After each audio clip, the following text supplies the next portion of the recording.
again. Yes, Davis, how's it going? How's it going, mate? Buzzing. It's here. It's Yeah. here.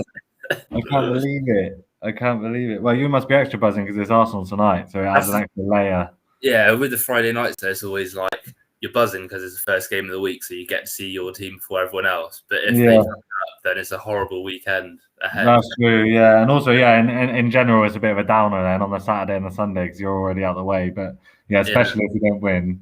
Are you feeling confident? Nah, because No. well, we'll come on to it, but I've just seen breaking news. Yeah. Ober and Laka are both out with illness. And Illness? Martinelli, Is it COVID? they haven't said COVID, they just said sick. So Martinelli's only been back in training this week, and Nketiah's injured, so Balogun might even get a start. I just had a quick check, and he's not even on fantasy. I know. I noticed that before. That's a bit of an oversight on their part when they do that with players like that because they're bound to get some minutes this season. Yeah, I mean, if he comes on tonight, they'll probably add him, but by that point, it might be too late because this might be the only game he does something in. Yeah, that's very true. That's very true. Mate, that's mad. Well, Albert being out probably ain't too bad, but with a full name, but Laka is the big miss. Yeah, not so much. And yeah, like obviously I have been mixing around my team quite a lot, but I think I am there. I think I'm there, and yeah, let's do the big reveal. So we'll do a big reveal, and then we'll have a little chat about some tactics and strategies for the. Let's see it then. For the season. All right, here we go. I'll zoom in a bit. Right. Wow, you want to see the bench as well, really, the whole thing. So here we go. So yeah, some are still have been there for a long time, but actually I've got to say quite a lot of it's changed. So in goal, I'm going for Martinez. I basically I've kept Sanchez in. Obviously, I had Raya before at Brentford, but basically when I ended up with this team, I had a spare mil, and I thought, I could either keep that spare mil. My one worry is that I don't have any spare cash for any transfers with this team, but then I thought, do you know what I mean? Why not use that for Martinez at the end of the day? And I mean, you could potentially not have to transfer either of those all season, isn't it? Like unless they do a lot worse than expected. Yeah, exactly. And like if I do want to find a bit of money somewhere, then taking Martinez out is always an option. But yeah, like you say, he could be there for the whole season. What was it? Obviously, I was listening to a pod the other day, and they basically said that based on the price and the amount of points they got last season, Martinez has the highest points per kind of per mil. Keeper in the game, yeah. Yeah, so yeah, I just thought I'd use the extra money and get him in, and I'm starting him against Watford. Not that I mean Sanchez against Burnley is it's a tricky one. It's a tricky one, but I think Burnley at home against Brighton, out of the two, I think Martinez has the better chance of a clean sheet there. I'd agree. Okay, and then onto the defense. So we've got the defense hasn't really changed actually. We've got Bertrand, Cresswell, Shaw starting this weekend, and then on the bench we've got Tsimikas and Diaz. Yeah, Shaw, are we confident he's going to play? Yeah, I can't remember what I saw it on now, but I did see someone saying that there's potential for.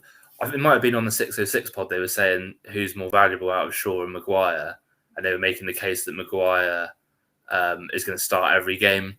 But I think that they'll start roughly the same amount of minutes. Like Shaw's a bit more injury prone, but obviously if he does get injured, you just take him out. But I prefer Shaw. Yeah, at first there was a kind of worry of is Bruno Telles going to start playing more and come into the team? But just the way Shaw's been ever since kind of January, especially, like there's just no way he's going to be playing. Man, you want to challenge for the title at the end of the day, and yeah, like as long as he's starting this weekend, that's my only slight concern. But I'm pretty confident he will be. And also, he's going to be a long-term one, so I want him in from the start. You've got the bench to back it up if he doesn't play as well, haven't you? So yeah, exactly. Like Maguire, yeah, he is a slabhead, could score the odd header, but like consistently, the Shaw's going to get you more attacking return. I think so. Like 100%. I looked at Maguire and because I thought he's going to get on the end of a lot of stuff. But if you look at his goal scoring record, he only averages like 1 or 2 goals a season. So yeah, exactly. And also, out of the two, Maguire's also much more likely to get cards as well. So yeah, like it's definitely sure for me. Cresswell, yeah, he's been in from day one really, and like was so reliable for me last season. Like West Ham, a top 10 team now, I think. So yeah, I'm happy with him. Yeah, and with Bertrand, obviously, we've been through it, but we were talking about Thomas, but I'm 99% sure Bertrand's going to be playing and also taking set pieces. So yeah, he's in for me. Home to Wolves as well. Nice starting fixture for him. Exactly. I think fixtures wise, they're all pretty strong. Newcastle away, Wolves at home, Leeds at home. Like I'm happy with that. Like it does. I did think, is it a bit of a waste to have Diaz, like such an expensive defender, on the bench when I could just bring him in? But then if I didn't do that, then I'd end up using the money elsewhere. So it's almost better to just. I think so. Yeah, this is where I've made a mistake before, because I would usually be like, oh, I'm not having like someone like you said expensive like Diaz on the bench. I could put like a 4 mil on there and then use that extra money to boost up, like in your case, like Barnes or Mahrez. But just because a player is more expensive doesn't necessarily mean they're going to be any better. So no, like again, I'm trying. Diaz is a long term, potentially in for the whole season. So just because so just because he's on the bench against Tottenham, it's still worth having him there rather than potentially kind of squandering that money elsewhere and not being left with enough to get him in. Yeah. Tsimikas is tempting to start away to Norwich. I'm not going to lie, but yeah, because I'm not 100% sure that he's going to be playing. And there was a rumor, wasn't there, that they might start Trent at left back and Joe Gomez at right back.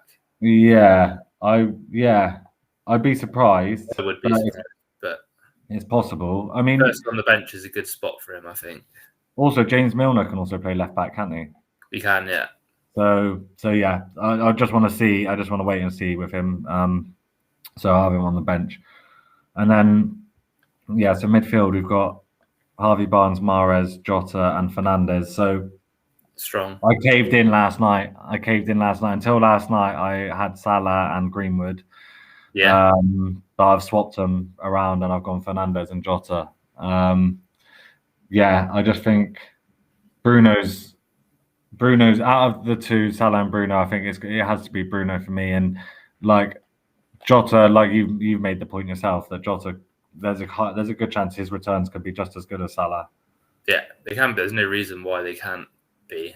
I think if he gets the minutes, and there's a chance he could actually play in, like, whether it's going to actually mean he's going to get any more points, there's a chance he'll be playing like right up there in place of Firmino. So if you look at that, then he could be right in amongst the goals.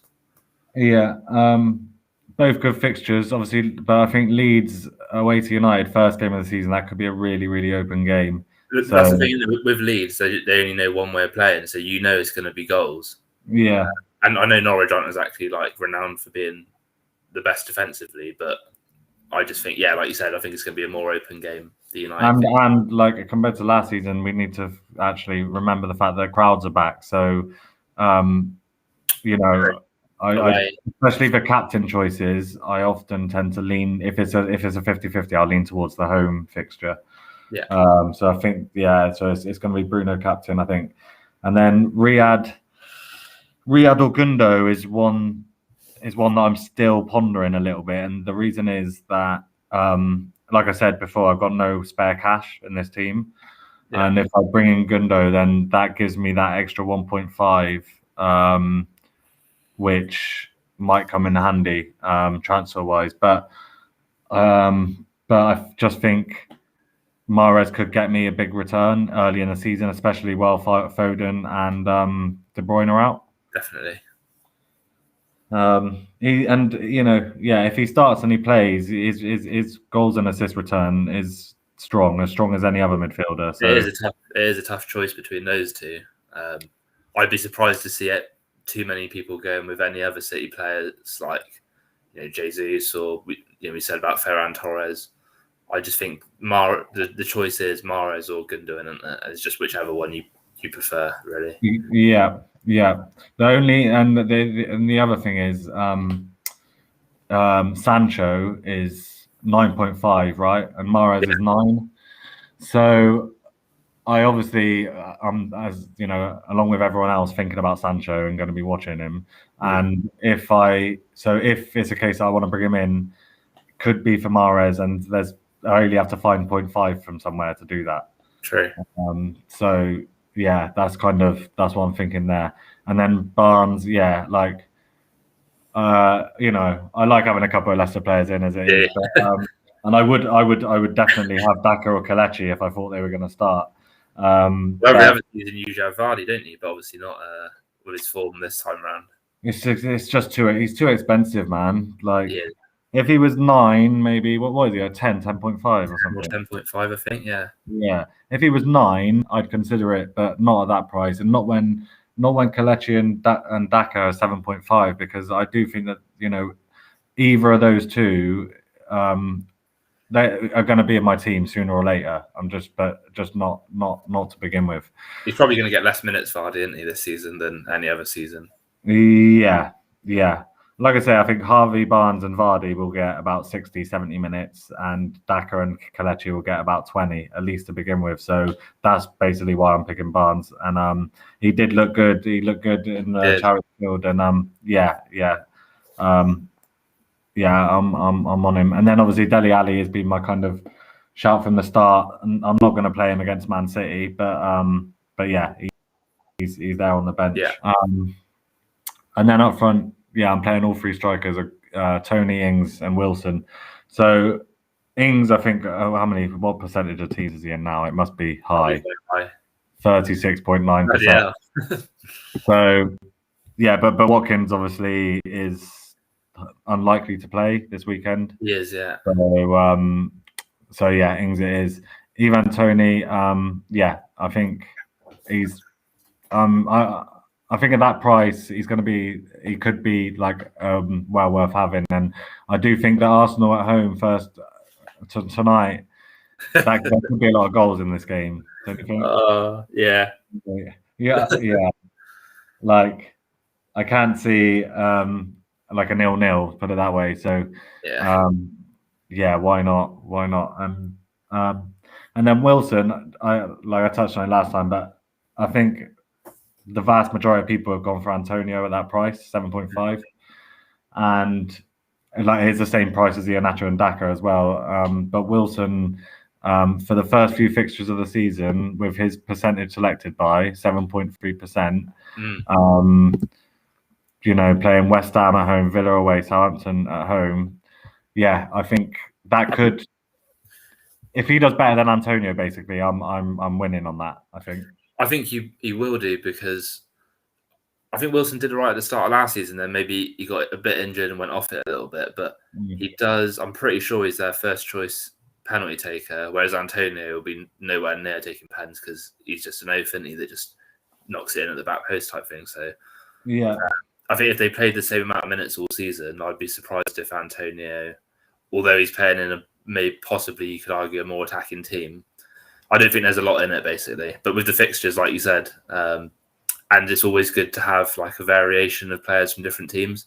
You want to go with too many from the same. You've got Cresswell. I think that's probably one is enough from like a mid-range Prem team. I agree. Yeah, I agree. Unless it's the top four side, then yeah. And like, I think Wilson as a player, he's a natural centre forward, isn't he? He's a goal scorer. Yeah. Whereas Antonio gets like the odd, like a hat trick or something, or like goes on the odd run, but he's not. He's still not like a natural striker. No. So yeah, and Wilson, whenever he's been fit, and which is his biggest problem, he scores goals at Bournemouth and at Newcastle.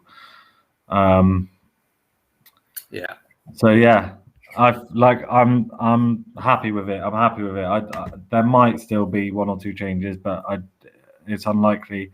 One I did think, have I gone a bit too strong on the squad? And could, like my bench is very strong, I'd say. It is.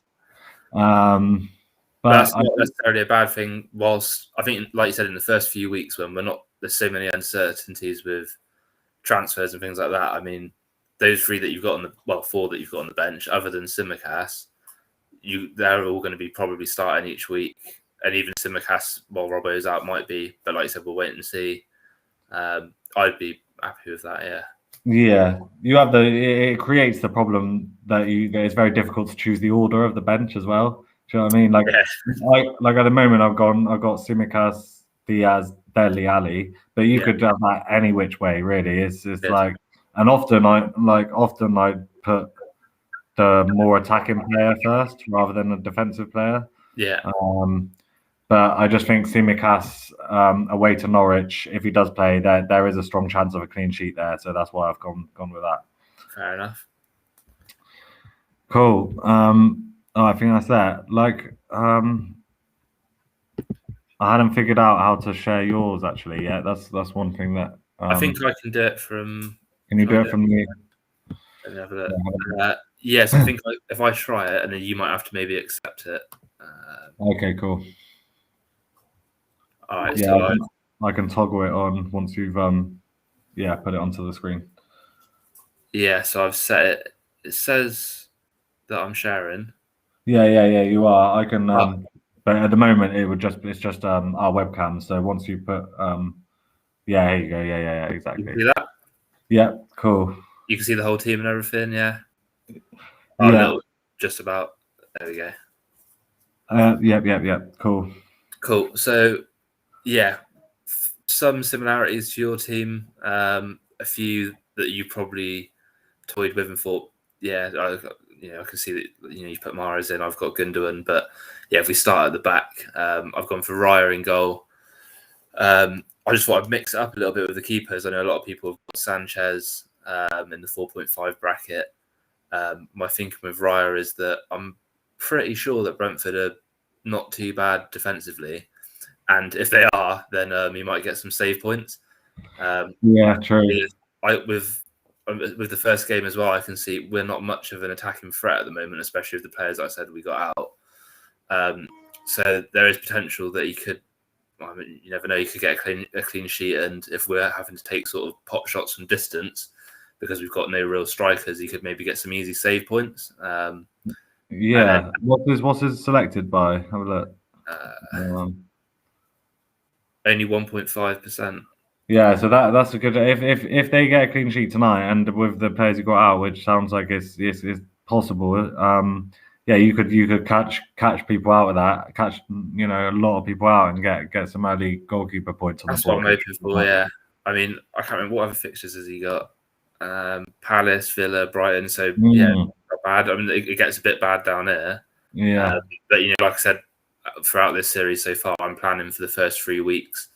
We'll see how it goes. There could be a wild card in the offing after the international break, but if you can get you through those first 5. Oh, okay. But so on the bench you've got Steele. So does Steele play, or does that mean that Ray is going to be permanent? Ray is my main man.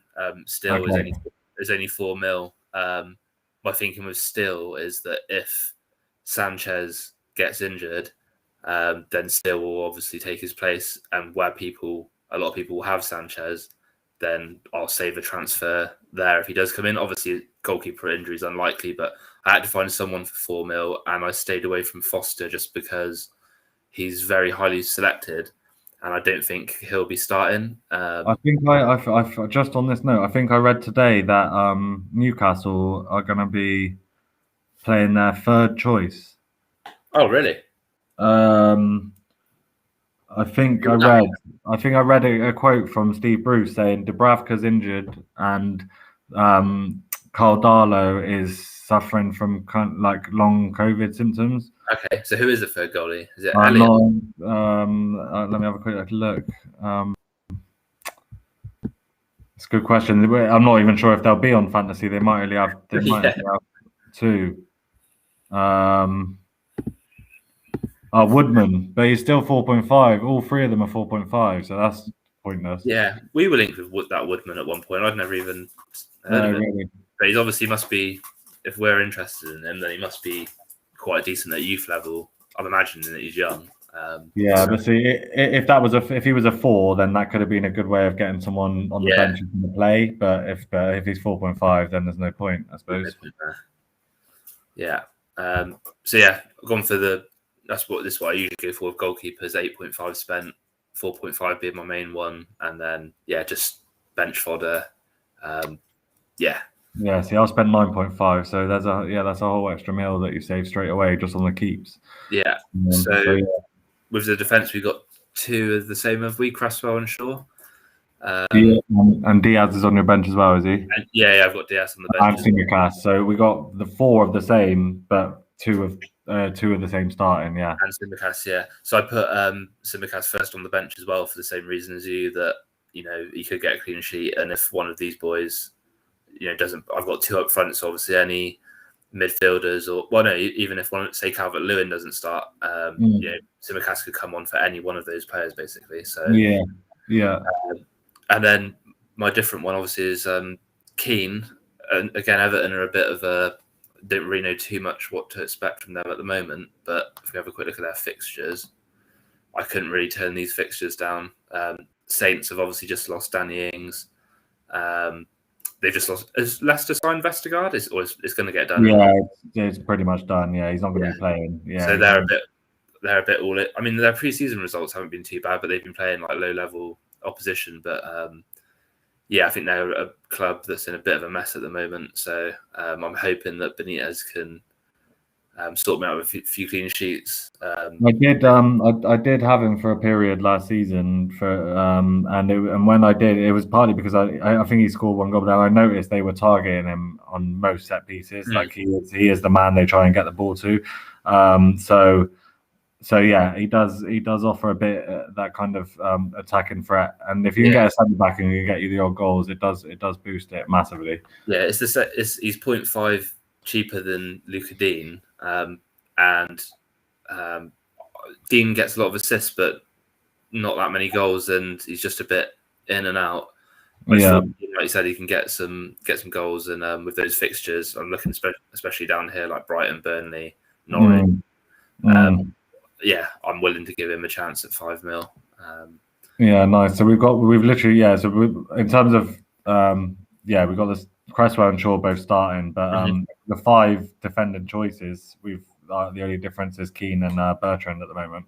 Yeah, so both 5 mil, both with similar sort of prospects, I guess. Yeah, I think and I think that's going to be the same with a lot of teams like Cresswell, Shaw, and Diaz. And Simicast, now that everybody knows that Robertson's injured, and him being 4 mil just gives you so much more to play with. Yeah, he's up to 21% now.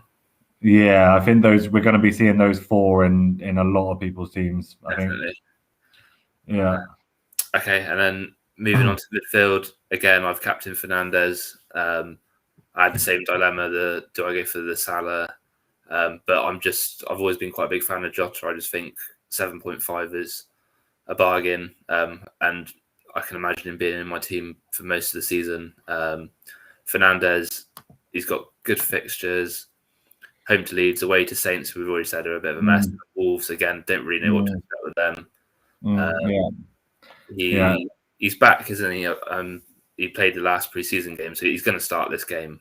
100%. He's there. Yeah.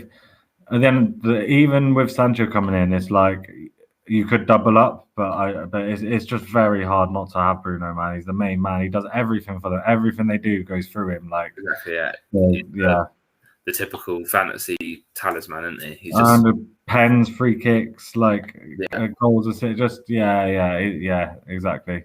And just more of a consistent returner than Salah, especially last season. Like Salah will get you the odd, hat trick and brace. That's what he'll do more than Bruno. But in terms of, he'll also, you'll captain him and he'll get 2 points. That And the other thing with United attacking players is that Bruno plays 90 minutes every week, and the front 3 or 4 that rotate, like Rashford, Martial, Greenwood, and Sancho. They're all prone to coming off at the sort of 70-minute mark. So for bonus as well, Fernandes is very strong on bonus. And he doubled up with Greenwood as well. Yeah, so again, it was my choice between him and Sancho. I have heard some rumours on Twitter today that Sancho is going to start tonight, which is making me think: do I do I switch allegiances to Sancho? But for £2 million cheaper, Greenwood, I think. I mean, Greenwood. We know that Sancho's class and has scored and assisted lots of goals in the Bundesliga, but Greenwood, I think he got like 10 goals last season in not that many minutes. 10 and then 7. But yeah. 10 the season before for this, similar amount of minutes. I think this could be his year to boot someone like Martial out of the team. They've always spoke about Greenwood as being like one of the best players to come through their system. I just got a feeling that this is going to be his time to shine. And yeah, I'm doubling up first game basically against Leeds just because they're so open. Yeah, it's a good shot. Like I say, I had Greenwood. I've had Greenwood in for so long of it. Did you say that you had any spare cash left over with this team? Or no, not? this is fully spent out. So okay, if so if I wanted to get Sancho, so yeah, that would be my question. Yeah, so I've gone for whereas you've gone for Ali, I've gone for Son. Yeah, and then obviously if I want to switch to Sancho, then I could potentially take Son out and downgrade to like an 8 mil mark. So you're looking at like maybe Mount when he comes back, Ziyech if he's not out for too long. I think Havertz is 8.5, so I might maybe have to make a couple of transfers to get. That makes sense. I think Havertz, even though I've not had him in any of my drafts, I still do think he could be like he might be like a definite this season if he starts well. I think so. Like Son, I had him like all last season, and again I haven't really drafted him in much, but it's just because I'm just so doubtful about Spurs. Especially to begin with this Kane thing going on, and like there's just so much crap going on there, and also with Nuno Santo, like how I don't know how that's going to go. If he starts badly, then it might be hard to turn it around. So he is expensive. He's 10 mil, but obviously just looking at his ever since he's been in the Premier, like double digits, and the last 2 seasons double digits on goals and assists. But it's just without Kane there, I'm guessing that he's going to play through the middle, which he was kind of doing last season anyway, with Kane dropping deep. But without Kane's service, I'm a little bit worried about, him picking up the same sort of returns as last season. But he might maybe get a few more bonus points. I'm willing to give him a chance. And I think Nuno always used to be renowned for doing quite well against the big teams. So could be with City not at full strength for the first game. It might be interesting to see if Tottenham can maybe take advantage, but I'm not overly confident about them, I've got to say. Yeah. Just thinking Chelsea-wise as well, because neither of us have got any attacking Chelsea players. And they're playing Palace first game. They are, yeah. I mean, you'd think that we should really be exploiting that, but what put me off with Chelsea is the Pep roulette factor, but with Tuchel, I'm just not sure with the injuries and stuff who's gonna play there. Is Lukaku there yet? Guess the price. 11.5. Okay. 11.5. But see, like the way that both our teams are shaped, but especially mine probably is like. It's almost already at the stage where if you're going to get him in, you're going to have to wildcard, basically. Yeah. Because that's a serious jig. Like this is it's going to be.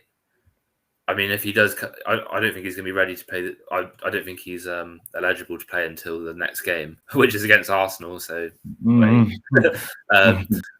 can see him getting a big haul in that game, which might change things. But I just don't like spending that sort of money on strikers when the midfielders get more points for goals. Also, we do need to bear in mind how he was at United. Like he was hardly a must-have then. That's the thing. Like if you look a year ago, everyone was taking the piss out of him, saying that he can't. He's a donkey. He's like, It's not guaranteed that he's going to hit the ground running. It's not guaranteed. And for that price, it's a bit of a risk. But also, yeah, just looking at Chelsea's fixtures. So yeah, they do start with Palace, but then so you could potentially maybe bring a Havertz in for just this week, but then after that they've got Arsenal away, Liverpool away, Villa at home, Tottenham away, Man City at home. And then from game week 7, they've got a really, really nice run of fixtures. So it might just be worth holding off on Chelsea until October, basically. Yeah, because obviously they've got quite a strong defence, and I'll be keeping an eye on. Like, I know Alonso played in the Super Cup and he played really well. Because I was quite interested in Chilwell, but again, I'm going to see how Tuchel sort of gets his team set up, fullback positions. So yeah, we'll have to wait and see on like you said, on the Chelsea players, I think. And the other thing with Chelsea, I noticed, I was having a look on flash scores yesterday. They rarely score more than 2 goals in a game. It's like almost a bit, obviously, more expansive style than what Mourinho used to play. But Mourinho always used to be renowned for his like 2-0 wins, and Chelsea seem to be a bit like that. It's a lot of 1-0s, 2-0s, 2-1s. I think Liverpool and United are more exciting going forward. Yeah, just last thing on them, that run of fixtures I mentioned. So from October through to November, they've got Southampton at home, Brentford away, Norwich at home, Newcastle away, Burnley at home. 5 games in a row. Yeah, you're going to have at least one Chelsea. You're going to probably have at least 2 Chelsea players in there, aren't you? I'm already half thinking, is that the time for a wild card and to get Lukaku in at that point? Yeah. So that's because like I say, with the teams as they are, like if you did want to bring Lukaku in, it would be tough without making some big changes to the whole squad. Because he was quite renowned as well, wasn't he, for not performing in the big games. So I'm just thinking it could work out really well with that he comes in, a lot of people put him in thinking, £100 million player type thing. Doesn't do that great in the first few games, gets transferred out a lot, maybe goes down like 0.2, and then get him in. Yeah. And then you're sorted. Yeah, it's true. That is very true. All right, then, and lastly, your strikers then. Yeah, so bit of a favourite of mine, Calvert-Lewin. He's just the one real goal. I know Richarlison chips in a bit, but Calvert-Lewin is the one real goal threat, and he's quality in the air. And with the service that he gets from Coleman and Dean, I can see him again having a very successful season, I think. And the news on the fitness for this weekend? There's no flag on him or anything, is there? No, so he was yellow yesterday, but now he's showing his. I looked on Twitter earlier, and there was like unconfirmed reports that he's going to start. Obviously, Richarlison's only just come back from the Olympics, so they could really do with Calvert-Lewin starting. I mean, he hasn't had any pre-season minutes, but he seems like quite a fit guy. I don't think he's going to need too much to get going. And I just think he's still reasonably young. I think he can still improve. And at 8 mil, I'd rather be spending like that sort of money on a striker that gets double digits than, like we said, like someone like Lukaku. Mm-hmm. Yeah, and like you said, they've got decent fixtures as well.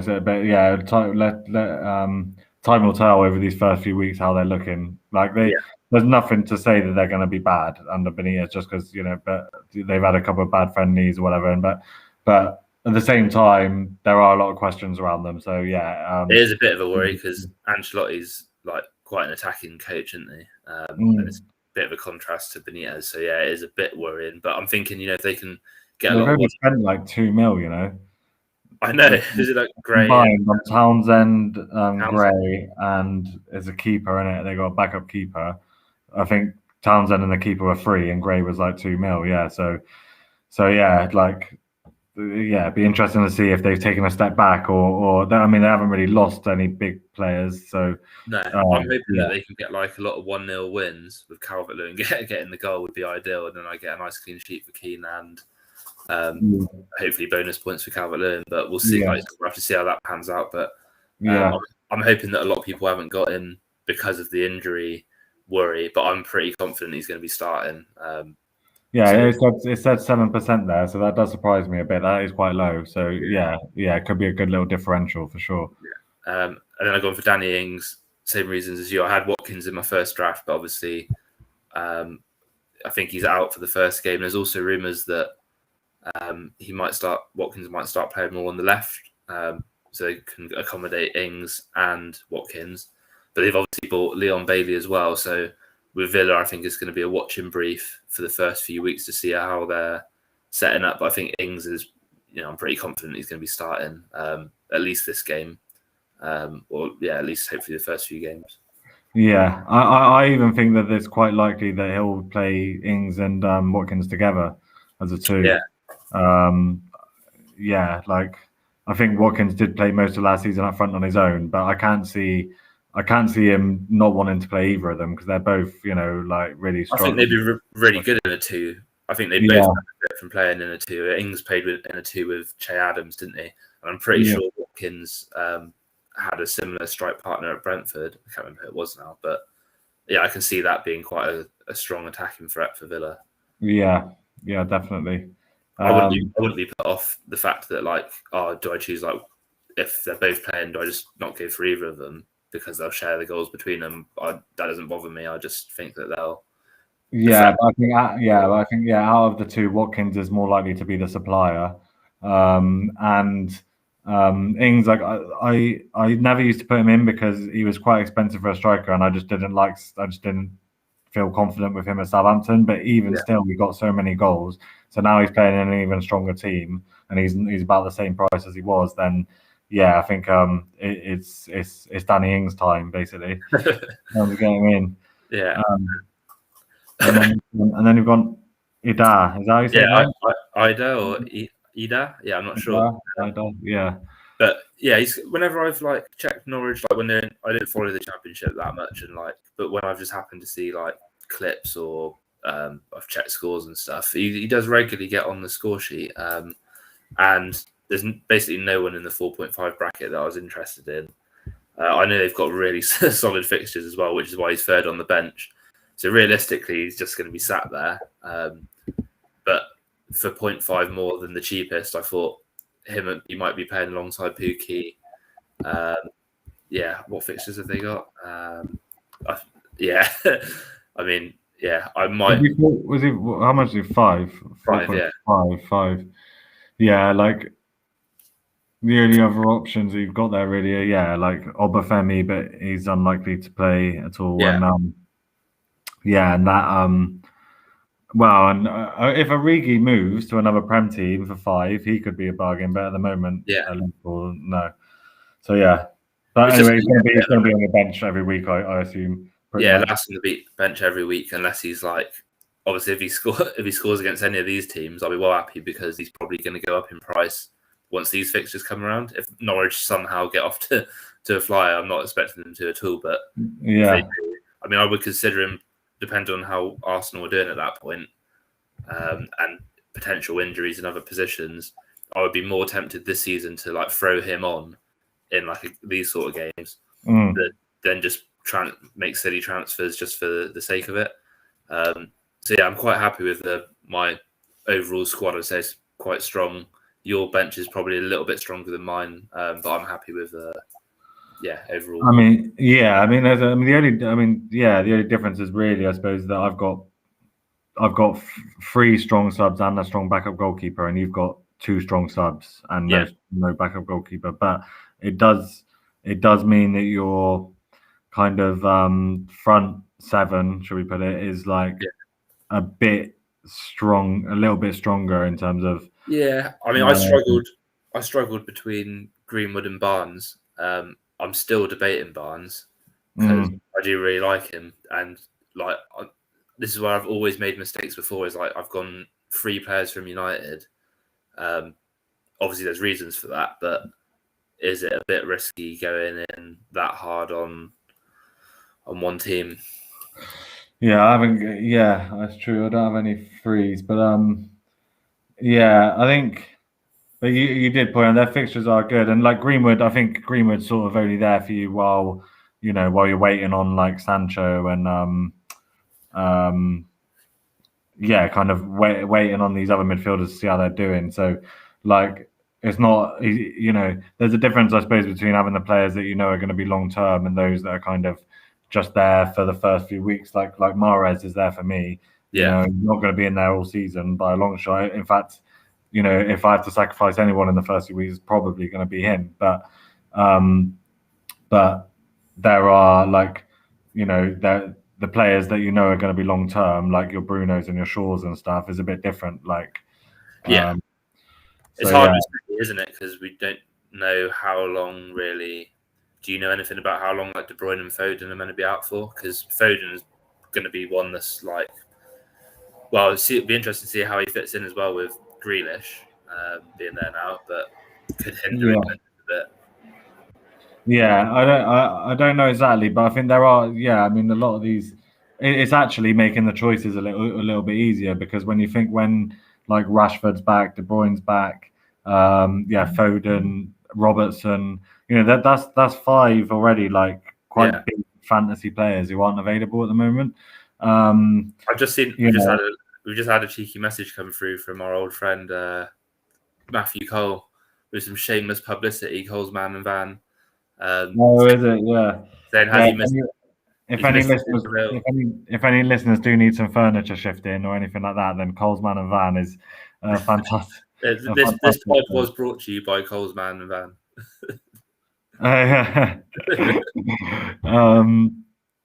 So yeah, I don't know what Matt's team's saying. We'll see later on, I suppose. But I have to get him on at some point. We will. Yeah, we will. All right, and then. So I just wanted to ask about a couple of omissions that we've got. So no Trent in our teams.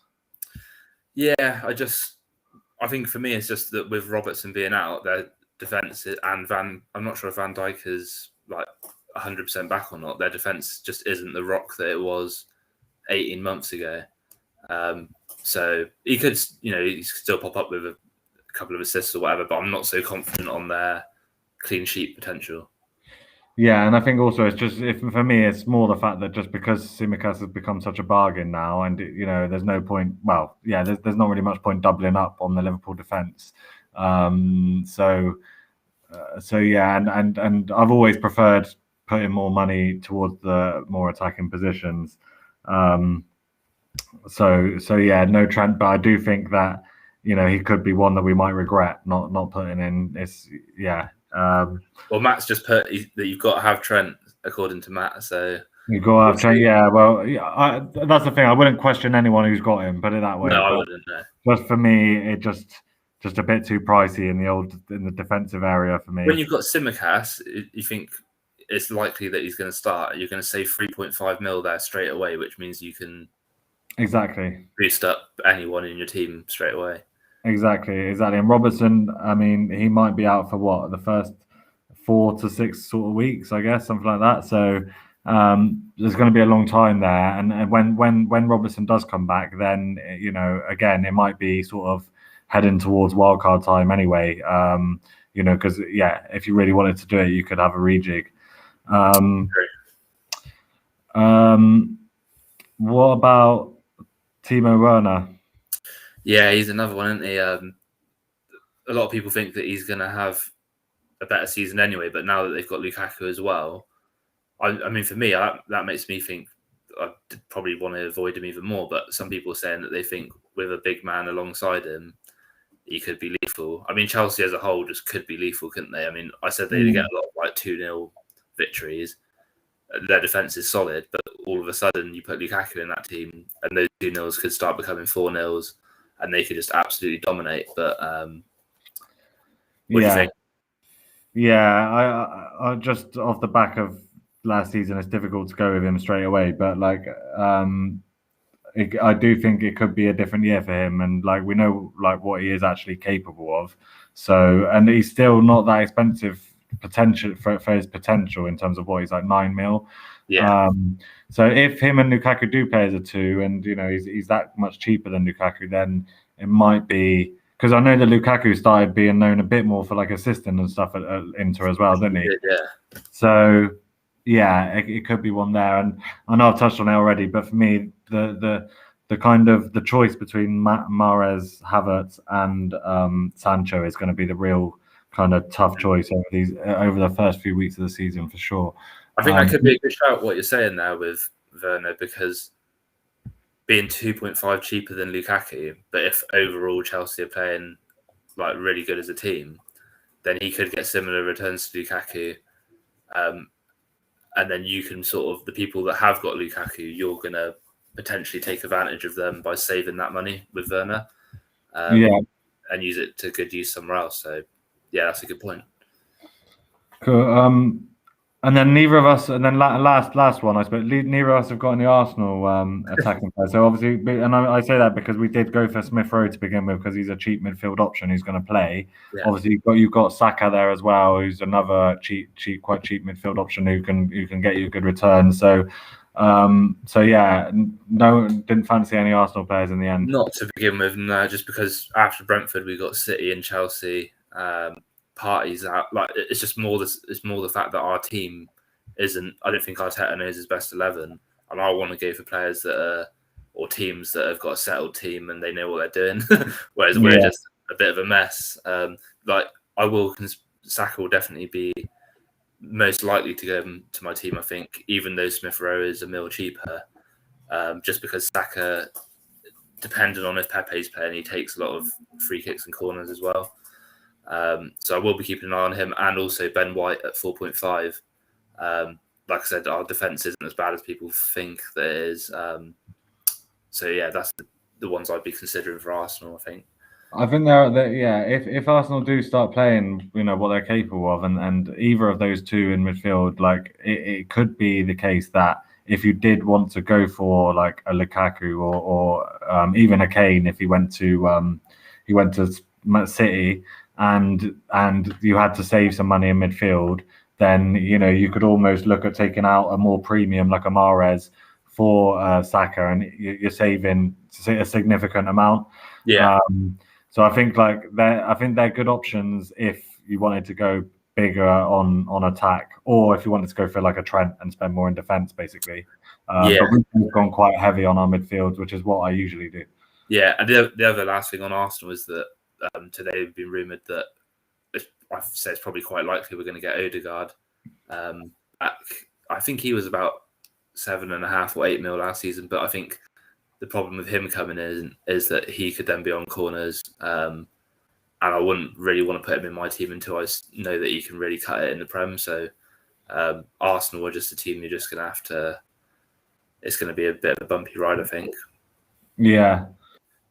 Those first three fixtures are not ideal, not ideal at all. No. All right, and then I just wanted to touch on. So we've kind of touched on the potential of using the wild card. Like, have you got an idea when? Like, are you going to be? If you think that this team doesn't work out in the first 2 weeks, would you use it within with that early, or are you going to try and hold on to it? As much as I am going to try and be a lot more conservative this season, I will still use the wild card early if I have to, just because it's not so much that it's like a panic thing, but it's just that sometimes things don't work out the way that you've planned them. And, once you've seen a few games, I think it's not necessarily a bad thing to use the knowledge that you've gained in those games to do a wild card if you need to. And it's not all, I guess you want to maybe save it just in case like COVID gets bad again, or what's your thoughts on like when do you tend to use the first wild card? Well, last year I used it like immediately because there was that first week when none of the kind of top 4 teams were playing. So I literally did a 1 week team and did it in week 2, and it worked out. But that's not what you want to be doing, really. Do you know what I mean? Like, I think I'm not so concerned about. I'm much more concerned about holding on to the second wild card than I am the first one. Even though last year I did play the second one quite early, but it was just because I had to because of how my team was at the time. But with the first one, I think I'm going to definitely try and hold on to it until at least the end of the transfer window and the international break. So wait until that, and then kind of when we're really into the season after that international break, then I'll consider it. Yeah, I went wildcard in like game week 2. I'm just same as you after the internationals. I think that coincides with the end of the transfer window, so I'll be looking at it, reevaluating. Yeah, and it depends what start you get off to as well. If you get off to a great start, then you don't really need to, because you can hold on to it. But if you're falling behind and you're not happy, then it's better to try and turn that around rather than starting to lag, because it's hard to turn it. It's hard to claw it back when when there's a gap, when there's a significant gap. All right, and then transfer wise, have you thought about when you're going to do the transfers during the week? Are you going to leave it late, or are you going to do them? Start of the season, I always do, and I continue to do it this season, is make my transfers pretty much like straight away, because I want to capitalize on the money side of things. I haven't really thought about how this season that will like make a difference. Like, oh, if I can get like 1 mil more, it means I can get this player in rather than this player.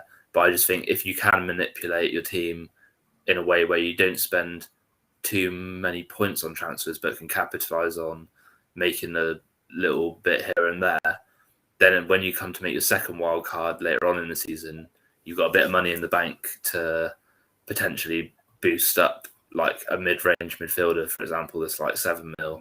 You can then pick up someone who's like going up into that next bracket. So I will make the transfers. Like, if someone scores a hat trick and everyone's going to jump on him, I'm going to jump on him as well. Yeah, I think especially early on in the season, the more that you can get the price rises, the more it will help later on. And like I said in one of the other podcasts, it's normally pretty easy to spot. Yeah, like when somebody's going to go up in price or go down in price. And again, like you want to be getting people out if you think they're going to go down, and getting people in if you think they're going to go up. Especially because point one at the beginning, the first few weeks of the season, can literally make the difference between being able to afford someone or not. Yeah. And obviously for those that aren't aware, when the prices rise, you only get 50% of that price rise, right? So they have to rise by 0.2 for you to even see a 0.1 benefit. Yeah. But the first few game weeks is the time when, because there's 8 to 9 million players, aren't there, on fantasy, as in like participants. Yeah. And obviously, a lot of those people lose interest after the first few weeks because they're not doing so well. So the majority of transfers are made in the first few weeks. So that is the time to hop on that. Yeah, that's very true. That is a very good point, actually. Yeah, that I hadn't thought of. And yeah, like I say, like if you're only trying to make one transfer a week and not take the hit, and you leave it too late, and someone's gone up 0.1, then that means that you then have to transfer out someone more expensive rather than someone of the same value. So it is really important. And also, when you do your wild card, especially the second wild card of the season, you get the full squad value that you've built up. So the more you've got to play with at that point, the more kind of advantage that you've got over people who haven't been doing that. Yeah. And also the other reason why, and it's very unlikely now because I'm much more on it than I was even a few seasons ago, but like for those players who might not be quite so like fully focused on it, you're better off doing it early, because you're watching the footy at the weekend, you're thinking about it. If you leave it until Friday or Saturday morning, it's so easy to forget, and once you've forgot, you get annoyed, and then and it just ruins it. So especially for those players who might forget to do their team, just do it early. Yeah, I think so. And I mean, sometimes it can not work out because you put that player in and then they get injured like midweek or something. But obviously Champions League didn't start till like October. So again, this period, like the first quarter of the season, is the time to tinker, I think. And then, we've got quite all-round good teams as well. So we're quite well set up to maybe flip a few differentials if we need to. Yeah, definitely. Cool. And then was there anything else tactics-wise that you can think of right now? Just the bench boost. I'm just thinking I'll leave that as well until save it for double game weeks. I've been quite bad at the past, just getting annoyed and just thinking one week that there's the top four playing the bottom four. Doesn't always work out. best to play the percentages and wait for when you've got teams that are playing a double. Or I think last season there was like a triple game week, wasn't there? Or there was going to be. Yeah, there was something like that. Yeah, yeah. I think that's it with the specials. Is like, realistically, you want to save them for certain eventualities that might never happen, but if they do, you want to have them. So yeah, the bench boost and the bench boost for, like you say, when there's a full week of double fixtures. Yeah. Free hit. I forgot about that. Yeah. The free hit you want. I think that's a good one to have when, say, as an example, like when there's FA Cup games, and then you might have a week where there's only like 4 teams playing or 6 Definitely teams saving playing. it for that, because I've always made that mistake of like using it like another wild card or like another bench boost, like using it on like a double game week type thing. But then when I get round to that week when there's only 4 teams playing, I'm spending like crazy amounts on transfers or taking the hit and just only let like 4 or 5 of them play, which yeah, that was one thing that really that helped me last season, is that I was kind of in a good position for them there, because also if you think later on in the season, like if it's because there's like FA Cup or whatever, the likelihood is that the teams left in the FA Cup are going to be the best teams, and so you're going to have a week where it's going to be a lot of teams that you probably don't have players of. So yeah, definitely. And then also you've also got like, I don't know, around Christmas you can have some crazy weeks, and so I think the free hit for that. And then triple captain, for me, triple captain is the 1-1 where it's like you could play it whenever. Risk it whenever, yeah. It's completely luck in it, really. You want to ideally save it for like like a Salah at home to Burnley or Watford or something like that. But it doesn't always. I mean, if you want to play it like safe, then that probably is the time to use it. But I wouldn't be against using it on like a week where there's a team in form, and just putting their striker as triple captain late for a couple of goals. Yeah, I think again, like you're best off using it on normally we do get 3 or 4 double game weeks in a season, and you are best off using it for one of those, especially if it's like a Bruno and he's definitely going to play both games, like because. Yeah, then you're just maximizing the chance of that special, doing well for you, basically. Yeah. Oh, the one I'm going to say actually is that, like, I don't know if a lot of people, I think most people that are like tuned in on this stuff know about it, but if you ever mess up and like say you make like 12 points worth of transfers one week and then it all goes wrong, you've those players you put in are injured, or like you've changed your mind, or you did it when you're a bit battered or something like that. Yeah. If you play the wild card or free hit or whatever, then you get those points refunded. So just something to be aware of that you might want to do if you do mess up. Yeah. Okay. Yeah.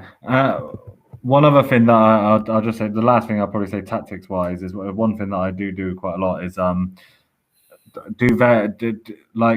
say I'll take a 4-point hit, which I don't mind doing. So if say I'm taking 2 4-point hits in 2 weeks, then that's 4 players that I can transfer in and out. Which with 4 players, you can change things quite significantly in your team. Yeah.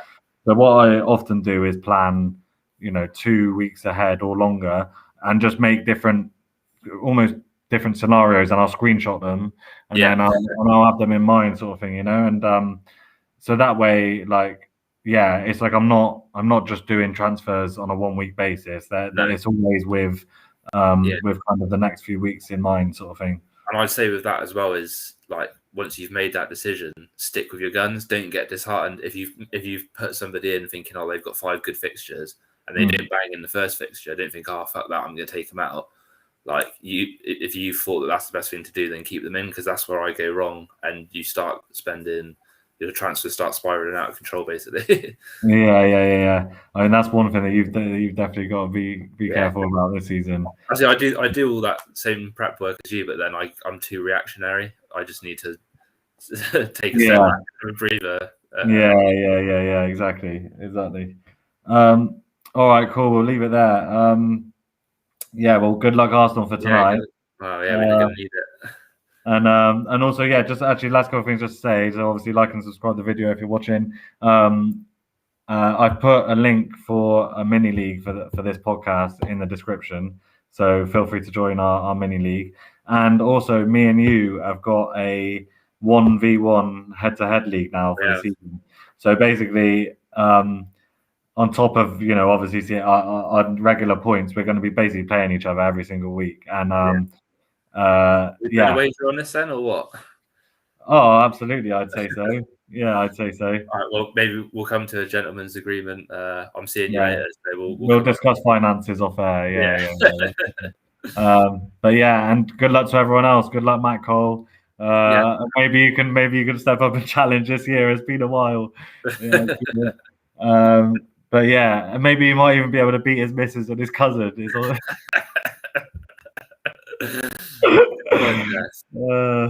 All right. Cool, man. All right, take it easy, and we'll see how we get on. Yeah, good luck, man.